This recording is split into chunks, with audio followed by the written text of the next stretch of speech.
Le Premier ministre du Burkina Faso, Paul Kaba Thiéba, est notre invité. Bonsoir, Monsieur le Premier ministre. Bonsoir. Merci d'être avec nous sur TV5 Monde. Vous êtes en visite à Paris pour participer à une grande conférence à partir de demain. Ça va durer 2 jours, avec pour objectif de financer le plan de développement que vous avez lancé, développement économique et social. Vous estimez à plusieurs milliards, 15 milliards, il me semble, les besoins pour relancer l'économie de votre pays. Quelle est la priorité ? La priorité, c'est de sortir le Burkina Faso de la pauvreté. La priorité, c'est de réaliser ce qu'on appelle la transformation structurelle de l'économie burkinabé. C'est bien cela la priorité. Parce que le niveau de la pauvreté au Burkina Faso est intolérable. Nous avons à peu près 40% de la population qui vit encore en dessous du seuil de pauvreté. Et ça, c'est intolérable. Alors, il y a une nouvelle qui est tombée quelques minutes avant notre entretien.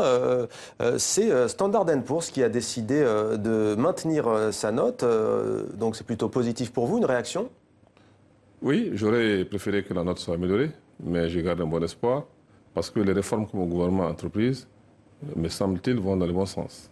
Et je suis convaincu que lors de la prochaine revue, on pourra retrouver une note qui est à la hauteur de nos attentes et qui reflète également tous les efforts et toutes les réformes que mon gouvernement a mis en œuvre pour vraiment améliorer le climat des affaires, l'environnement des affaires et également la sécurité au niveau de mon pays. Vous avez parlé de la pauvreté, 40% de la population sous le seuil de la pauvreté, disiez-vous. Taux de croissance, plus de 5%, c'est bien cela. De quoi manque votre pays pour décoller concrètement ? Dans quel domaine, dans quelle activité ? La croissance en moyenne a été entre 1970 et aujourd'hui a été en moyenne de 5,5%. Ouais.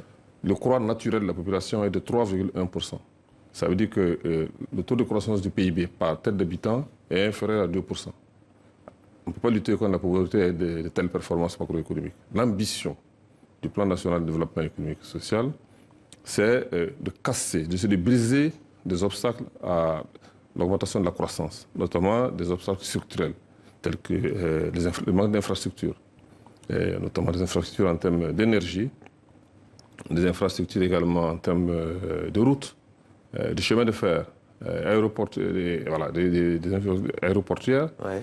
et également des réformes au niveau de l'éducation nationale, parce que nous sommes un pays là où nous avons un taux de scolarisation qui est très bas, et il manque également la main-d'œuvre qualifiée pour exploiter nos richesses naturelles. Donc, des réformes structurelles au niveau de l'éducation nationale, au niveau de l'énergie, des transports, etc., pour vraiment augmenter ce qu'on appelle, nous les économistes, la croissance potentielle. Vous insistez beaucoup aussi, et c'est une tendance d'ailleurs en Afrique, sur le secteur privé et l'entrepreneuriat. Comment passer, selon vous, d'une économie souvent basée sur les matières premières, en l'occurrence l'or, le manganèse au Burkina Faso, à une économie de transformation et de services ? Parce que ce que nous essayons de faire, c'est d'augmenter d'abord la productivité de l'économie, au niveau donc du secteur primaire. Parce que l'agriculture et l'élevage font quand même 30% du PIB. Ouais. Et ensuite, vous avez le secteur secondaire qui fait 20% du PIB et ensuite le secteur tertiaire qui fait 50% à peu près. L'ambition du plan, c'est de faire en sorte que la productivité globale de l'économie augmente et que la compétitivité de l'économie augmente. Et c'est ça qui est l'enjeu. Et comme nous avons des problématiques transversales qui bloquent la croissance, c'est l'absence d'infrastructures, c'est l'absence donc de main-d'œuvre qualifiée, c'est l'absence également d'énergie. Le plan va se focaliser sur la résolution de ces problèmes qui bloquent la croissance de mon pays. Je parlais de la note de Standard & Poor's, elle est donc maintenue. Vous avez parlé du PIB par habitant également. Plutôt une santé macroéconomique positive. Pour autant, on a le sentiment, et vous l'avez dit, que la population burkinabé souffre. Pourquoi ne voit-elle pas la couleur de cette richesse, notamment de l'or, des productions minières ? Votre pays regorge de ressources naturelles. Quel est le problème ? Au-delà des infrastructures dont vous avez déjà parlé. Oui, il faut que le PIB par habitant, il faut que le revenu par tête d'habitant de Burkinabé augmente. Et pour que le revenu par tête d'habitant augmente, il faut que les principaux secteurs porteurs de croissance soient vraiment productifs. C'est le cas de l'agriculture, c'est le cas de l'élevage. Vous savez, dans mon pays, 80% de la population est rurale et vit donc de l'élevage et de l'agriculture, mais avec une productivité qui est très faible. Et c'est pourquoi l'enjeu fondamental donc, du plan national de développement économique et social, ça va être donc de casser ces obstacles donc, à la productivité donc, du secteur primaire, notamment l'agriculture et l'élevage, de manière à ce que la productivité augmente et que les produits de l'agriculture et de l'élevage créent ce qu'on appelle des chaînes de valeur. pour réaliser ce qu'on appelle l'articulation entre le secteur primaire et le secteur secondaire via l'agro-industrie. C'est comme ça que nous pensons que c'est la vision que nous avons qui sous-tend notre programme de développement économique et social. Il y a certaines voix qui s'indignent et se soulèvent, notamment au Burkina Faso, pour dire que c'est un pays indépendant, un pays d'Afrique de l'Ouest indépendant, et pourtant, vous venez demander de l'aide à des pays tiers, ici à Paris, en France. Que répondez-vous? Je dirais que nous avons le plan que nous présentons est d'abord autofinancé à hauteur de 64%. Ouais. C'est un plan qui est financé à hauteur de 64%. Ça veut dire que c'est un plan burkinabé. C'est un plan burkinabé qui est financé à hauteur de 64%. Ça veut dire que les financements que nous recherchons, c'est des financements additionnels qui feront 36% du plan. 36% du plan, ça fait à peu près un peu plus de 8,4 milliards, d'euros. Et je pense que nous faisons nous-mêmes des efforts internes très importants pour être à la hauteur des attentes donc, de notre peuple. Maintenant, il me semble normal que nous soyons également accompagnés par nos partenaires techniques et financiers pour faire l'appoint. Donc les financements que nous recherchons, vraiment, c'est des financements d'appoint. Ce n'est pas l'essentiel des financements. L'effort essentiel du financement donc, du plan, ce sera burkinabé. Venons-en, Paul Kaba-Thiéba, Monsieur le Premier ministre, à la situation politique au Burkina Faso. Vous êtes en fonction depuis près d'un an. On sait que votre pays a traversé des troubles, notamment avec le départ de Blaise Compaoré, qui avait dirigé le pays pendant 27 ans. Comment va le Burkina Faso aujourd'hui?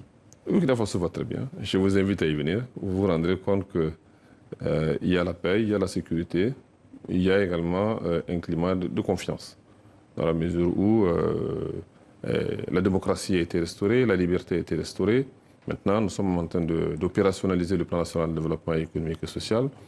Pour moi, j'ai confiance dans l'avenir de mon pays. Vous dites que la transition politique fonctionne. Un opposant burkinabé déclare que le système Compaoré reste intact. Bon, ça c'est son point de vue. C'est son point de vue. Moi, je n'y crois pas du tout. Il y a beaucoup de choses qui ont changé au Burkina Faso. Par exemple la démocratie est restaurée. Personne n'est plus inquiété pour un délit d'opinion. La justice est totalement indépendante. Le cordon ombilical entre la justice et le pouvoir exécutif a été totalement coupé. Vous avez donc la justice qui est totalement indépendante. La presse est libre. Vous avez une société civile qui est également totalement libre et qui est d'ailleurs très active. Et au Burkina Faso aujourd'hui, vraiment, les choses ne peuvent plus être comme elles étaient avant. Il y a également la bonne gouvernance. Parce que vous avez, au niveau donc, de la gouvernance, vous avez une lutte contre la corruption et des efforts qui sont faits pour améliorer donc, et moderniser l'administration et améliorer le fonctionnement de la justice. Tout ça, ce sont des efforts qui sont faits pour vraiment créer un climat de confiance. De nombreux exemples l'ont prouvé en Afrique et partout dans le monde. La transition politique n'est réussie qu'à une condition, si et seulement si la transition judiciaire, la justice a lieu également. L'ancien président Blaise Compaoré est actuellement en Côte d'Ivoire. Est-ce que vous pouvez nous dire s'il sera un jour jugé au Burkina Faso? Bon, ça il revient à la justice de pouvoir trancher sur cette question. Ce que je considère, c'est qu'en tant que Burkinabé, je pense que l'ancien président, voilà, si la justice estime qu'il doit rendre compte voilà, à cette institution, et comme tout Burkinabé, il devra s'y plier. Mais il ne me revient pas, en tant que Premier ministre, de m'immiscer dans le fonctionnement de la justice, parce que, comme je vous l'ai dit, nous avons opté pour vraiment la césure complète entre le gouvernement et la justice. Donc nous respectons donc le fonctionnement de la justice. L'indépendance de la justice. Bien entendu, nous espérons qu'un jour, tout cela, toutes ces affaires vont trouver un aboutissement. Merci beaucoup, Paul Kaba-Thiéba, Premier ministre du Burkina Faso. Merci d'avoir répondu à nos questions. Dans 64 minutes sur TV5 Monde.